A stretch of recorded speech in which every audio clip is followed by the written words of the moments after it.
यकीन कीजिए मैं इन जाहिलों के बारे में बात नहीं करना चाहती थी, मगर मजबूर कर देते हैं। भाड़े पे 5-5 हजार रुपए में अवाम को खरीद के जलसा करने वालों पे लानत भेजती हूं मैं।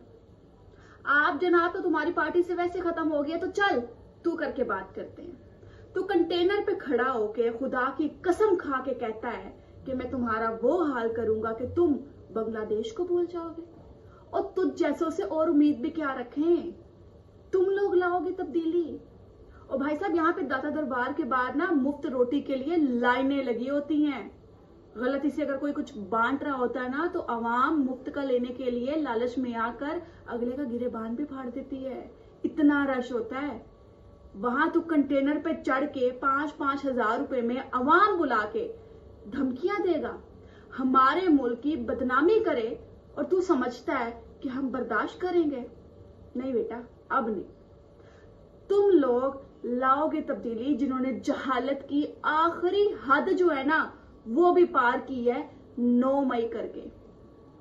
तुम लोग अब बातें करोगे हमारे शोहदा की जिन्होंने शहीद की बेहुरमती की है। तुम लोग बताओगे कि मुल्क में तब्दीली कैसे लानी है। तुम लोग के लीडर ने दरअसल तुम लोगों को समझाया ये है।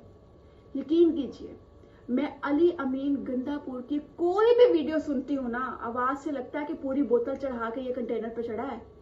कहता है जी कि भाड़े के सहाफियों को लेकर आओ जो कहते हैं कि पैसा फेंक तमाशा देख। पहले तो अपना वो जो है ना गीला तीतर, उसको तो लेकर आ जो यूट्यूब से पैसा कमाने के लिए नाच नाच कर दिखाता है। पहले तुम्हारे लीडर ने लंगर खाने बनाए, अवाम का बेड़ा गर्क किया, और तुम लोग ये सिखा रहे हो कि पैसा लगाओ सब मिलता है।